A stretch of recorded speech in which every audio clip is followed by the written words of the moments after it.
Hey everyone, this is Mayur. Welcome back to ML Works. In this video, we'll be discussing how to implement neural networks on Metaflow, and we'll also talk about how to track the experiment details on Metaflow with the help of card from Metaflow. And then, yeah, we'll do that. And the previous video, I have discussed how to set up Metaflow, and we ran few algorithms like random forest and XGBoost in parallel, and we were able to view them and keep track of how long it takes to run these models with the help of Metaflow UI. Okay, so in this video we'll kickstart with deep learning models.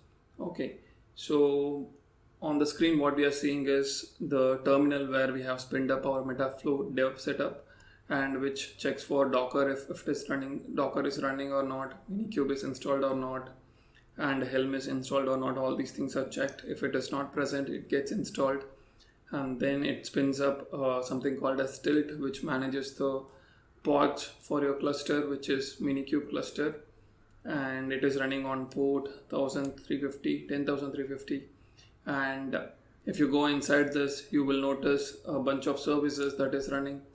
Let me show that here. So localhost. Okay, so this is going somewhere else. Yeah, so this is what I was talking about. So all these services are running here. There is some issue with Argo events. I have to restart certain things. So yeah, the main service that is required is Metaflow UI metadata services. So those two are running. So we are good with this experiment that we are going to do today. So let me go to the VS Code. Okay, so what we'll do is we'll run deep learning model on Metaflow. First, we create a neural network that runs on Metaflow, and then we'll track the loss accuracy using view card.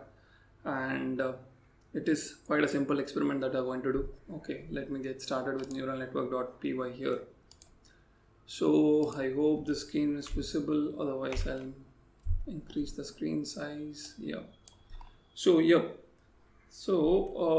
let me get started with the import statement, which is required to run your model on Metaflow. Okay, so first we have to create the flow, for which we need flow spec, and then you need step, which will turn your Python function into a step function, which is how Metaflow handles your Python function. And then you need parameters. Since you are running machine learning model, there are a number of hyperparameters that you set. Okay, so that can be set using parameter from Metaflow. Okay, so then we kickstart our class, which will inherit all the properties of the flow spec. This will help us to create Metaflow flow. Okay, the name of the flow is neural network flow. Now the parameter that we are setting for this neural network is epochs, which is default. We are keeping it as 10. Okay. Then we are creating a function called start, and this is how the flow starts. There is start and end point to any flow that you are creating. You have start and then you have end. Okay, so in the start statement, what you do is basically how the pipeline starts in ML is you load the data set and then you transform certain parts of it and then you push it towards model. Okay, so first what we do here is we import the package. Okay, so as I said, step is required for turning your Python function into Metaflow function. Okay, so we add the decorator on top of each function, step decorator on each function. Okay, so with this we'll turn our function into Metaflow compatible function. Next, we import the packages that are required, and then we tell the number of classes that are present in the dataset, which is 10, and then we take the dataset from Keras. It is MNIST dataset, which is nothing but digit, I guess. And then we turn that, normalize the dataset by dividing it by 255. Okay, and then we modify the dimension of X train and Y train such that it is compatible by the algorithm to turn it into features and target, right? So for that we add this extra dimension. Then we turn it into categorical. That's what turning our classes into categorical. And then we have done with the dataset creation part here. and then we point this specific function to the next function, okay, with the help of self.next and which function it has to move to. Okay, so this is the key point, and self is quite an important statement here because self is what help you to manage the artifact. So here your artifact, which is your data set, it is moved through self. Okay, so when you come to build model, okay, you are importing the packages that are required, and then you create a model. Self.model is equal to, with the help of Keras, which is, since this is a image classification model with 10 classes, okay, so you would use Keras.sequential. You given the input layers, convolutional 2D network, max pooling, flatten and drop out, and then dense layer finally, and you'll get the probability score with the based on the softmax function that you have added here. Okay, now once this is done, you do the compilation of the model and what is the loss function you are using, and what is the optimizer, and what is the metric that you are going to take care of, which is accuracy. Okay, so this is the model building part, and which then goes to the training function. Okay, so that's where we call the specific line where self.next points to the next function, which is train. Okay, so again here what we do is we import the packages that are required and modify certain parameters or declare certain parameters that is required. So if you see here, self.batch size 128 and self.model.fit. Okay, so if you see here, we are only declaring model here in this function, model build. Okay, but we are also able to access the data set with the help of self.xtrain and self.ytrain. Okay, so this is how self helps you to manage the artifact. Okay, so here the part, this is the function which will train the model, and once this is done, we'll be completing our neural network flow.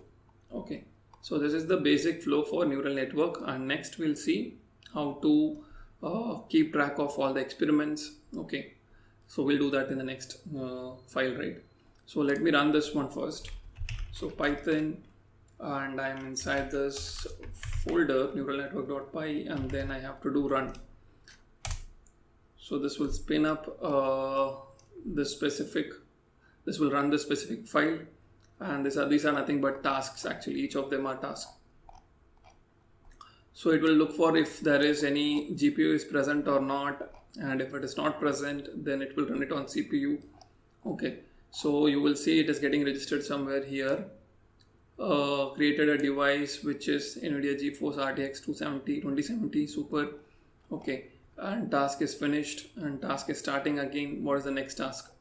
So it will go ahead, and then if I go here, so it will spin up, it will start training the model.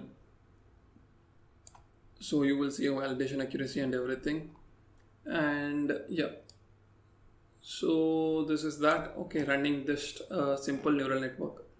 The thing is, let me just see if I can add a card, because the thing is, in Metaflow, if you want to view your experiment, you have to add a card decorator, which we'll see in the next setup. Okay, so I'm not sure if this card will work here. So first let me run this as metadata service and then run it. This will be metadata service, yeah. So the reason why I executed this is I want to track the neural network which I'm running. Okay, so if you see here, I have this thing running. Yeah, if you see here, now it is running currently. This is the current experiment. Okay, so the start function executed, it took 3 seconds. Okay, who executed and where the function is present, and model build model. Okay, this took 3.6 seconds, and training the model took 22, it is still running. Okay, it took 22.3 seconds.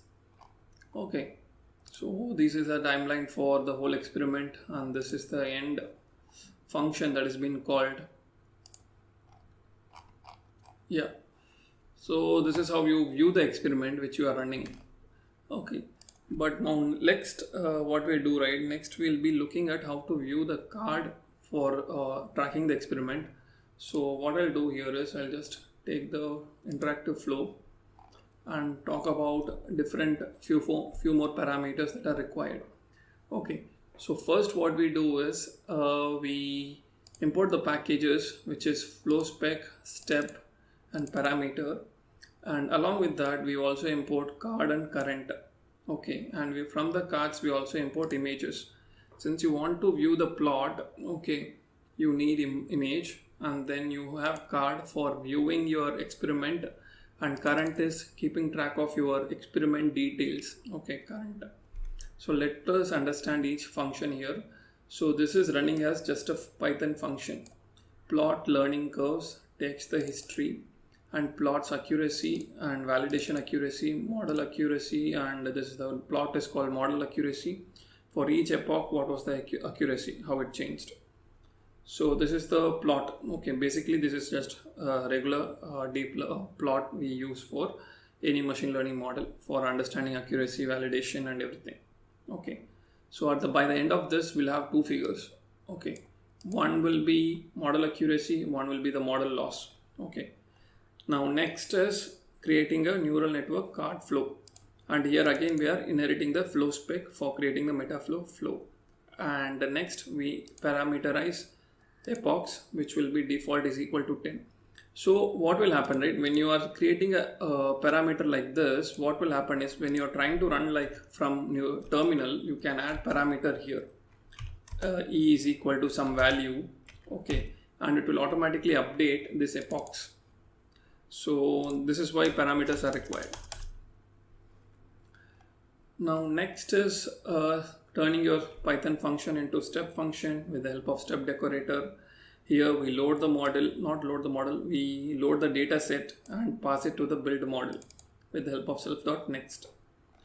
Now here the same as previous setup, we build the model and pass it along to train. Okay, so train is another function, okay, which will train your model. But if you notice here, we are also adding card. Okay, card is nothing but it will try to create a visualization for your function and everything that is running inside it. Okay, so here we are adding this card decorator as well. And as earlier we saw how to run the model, how to fit the model to a data set. We do that and we get history. History is nothing but your it's called as nothing but your validation, accuracy, loss, right? All those things, validation, accuracy, and loss, everything that is present in history. Now we are just passing that to plot curves, and it will give you the figure for accuracy, figure for loss. And if you see here, now this is only running, this is only what training the model. And if you want to view the card or plots, what you have to do is you have to use the current.card. In the current card, okay, you want to append something called as from previous function from matplotlib, right? This is the one. So here we are generating two figures. So what we have to do is we just have to append that to your existing card and then view those figures. And this will then pass it to the next function, which is self.end. Okay. So this is quite pretty simple. Okay, so here we are mentioning these are the Metaflow functions. Okay, image is a Metaflow function, and which how you want to pull the image from. It is from matplotlib. Okay, and you pass the image here. Okay, so this is what the whole experiment is. Now to run this, okay, and to view, it's a different story. Okay, let us run this one, interactive flow, and then metadata service, and then card view, and what you want to do is train, because train is where your card is present. I'm not sure if this will work because first we have to run it, then only you can view the experiment. So let us run first. So yep, this is running. Let us understand what is this. Task is created. Okay, this task is starting again, and then it is finished successfully. Again starting, task is created. Looking for GPU. Once that is done, it will start with the epochs or training job. Okay, so here we start looking at the training. Now if I go here, so this is where my experiment will be there. Okay, neural network card flow. Okay, this is the new experiment that we are running. So here you will see everything, all the details. This is the timeline. Okay, and there is DAG present. Okay, it will throw an error because the way Metaflow dev stack is set up, it is pointing to an S3 bucket right now. Okay, to modify that you have to make a lot of changes in your deployment YAML. Okay, so that's why we are avoiding that, because it requires little more understanding of Kubernetes. So task is executed and it's completed. Now, since the experiment is completed, it has all the artifacts of what is the loss, what is the accuracy and everything. So these details what we see here, we can view them using with the help of card. Okay, so let me type card view and then type in train. Okay, so let's see. Yeah, so we are able to run this, resolving the card, and we are able to view the model accuracy during the training and test phase. So initially it started off, and then both of them increased validation accuracy, both the test accuracy and training accuracy. And this is the loss function, it kept decreasing. That's cool. And this is the metadata of the task, how we ran. And then this is the function which got executed, because of which we are able to view this card. Okay, what is the parameter we used? Epoch is equal to 10. This is the artifact, which is the data set, okay, on which it got trained on. Okay, this is the DAG. Okay, so currently it is pointing to train because we have mentioned card only on train. But if you have mentioned card across different functions, okay, you would be seeing card for each of those blocks here. Okay, so yeah, this is how you view the experiment for deep learning model once it is trained. Okay, so we are at the end of this video. Okay, in the next video I probably would be running Argo flow to schedule jobs in Metaflow, such that we can train the model on a specific time, on a specific schedule, and when a new data comes in, and if you want to continuously train the model, those things can be done using this Metaflow with Argo flow, okay, on the Argo event. Okay, so with that I'll conclude this video. Thank you for watching.